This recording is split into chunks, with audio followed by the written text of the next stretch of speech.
Et cric, et crac, l'histoire sort de mon sac. Et c'est l'histoire d'un sage, sage d'entre les sages, qui vivait sagement de l'autre côté de la terre.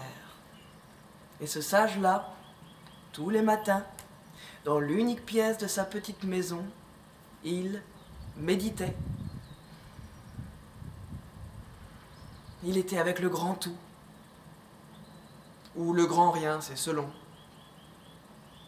Et un matin, alors qu'il méditait comme cela, on frappe à sa porte. Le sage continue sa méditation. Mais le bruit continue de s'intensifier, jusqu'à devenir un bruit de porte qui cède.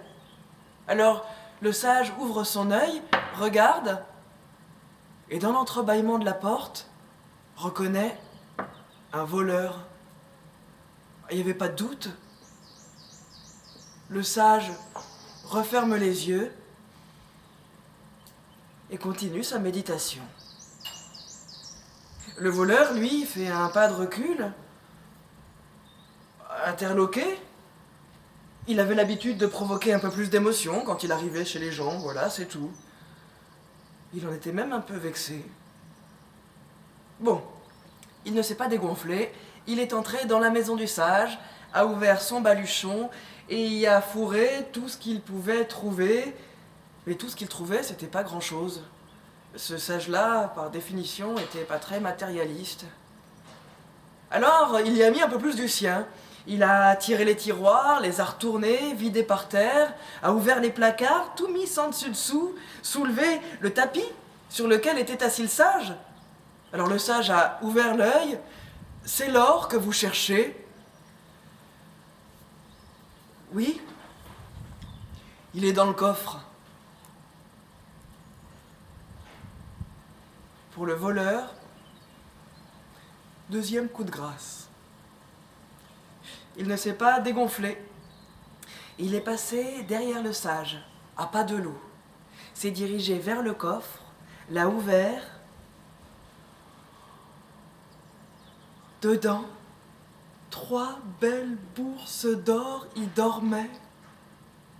Une à une, il les a mises dans son baluchon. Le baluchon sur l'épaule, est passé derrière le sage, s'est dirigé vers la porte, et juste au moment de passer le pas, qu'est-ce qu'on dit?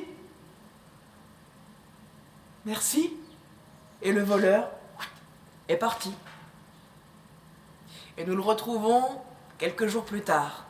Bon, il n'est pas allé bien loin. Il était là, dans une auberge, en train de boire, et surtout en train de manger. Quand 2 gardes sont entrés, ils ont vu le voleur, l'ont reconnu, ont marché jusqu'à lui, ils l'ont fouillé, et dans son baluchon, ils ont trouvé 3 belles bourses pleines d'or.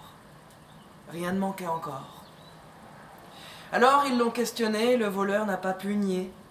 Et bras dessus, bras dessous, les gardes l'ont emmené jusqu'à la maison du sage. Ils ont frappé à la porte. Pas de réponse. Encore. Rien. Ils ont enfoncé la porte, à la même manière que le voleur, vous noterez, mais avec beaucoup de légitimité. Et devant le sage, regardez, monsieur, qui on vous ramène, ou plutôt ce qu'on vous ramène. Ils ont tendu les bourses d'or au sage, mais le sage, non, cet or n'est pas à moi. Enfin, du moins, il ne l'est plus. Je l'ai offert à ce monsieur. Ah, vous pouvez lui demander, il m'a même répondu merci. Les gardes se sont regardés. Bon, et sans dire au revoir ni merci, ils sont partis. Le sage a repris sa méditation et le voleur est resté là, penaud, au milieu de la pièce, ses bourses d'or au bout des bras.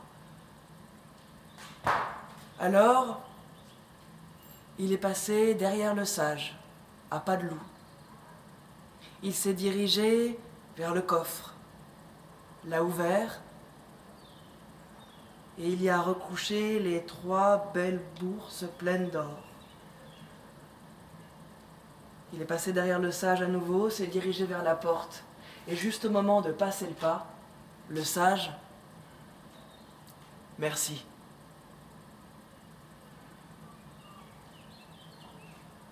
Et cric, et crac, cette histoire rentre dans mon sac.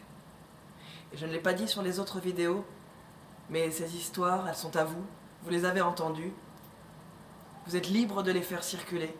Vous êtes libre de faire circuler l'adresse de cette chaîne, vous êtes libre de prendre ces histoires pour vous et de les raconter à votre manière. Les histoires sont à tout le monde, elles n'ont pas de frontières, du moins, s'il y en a, elles les franchissent sans problème. À très vite.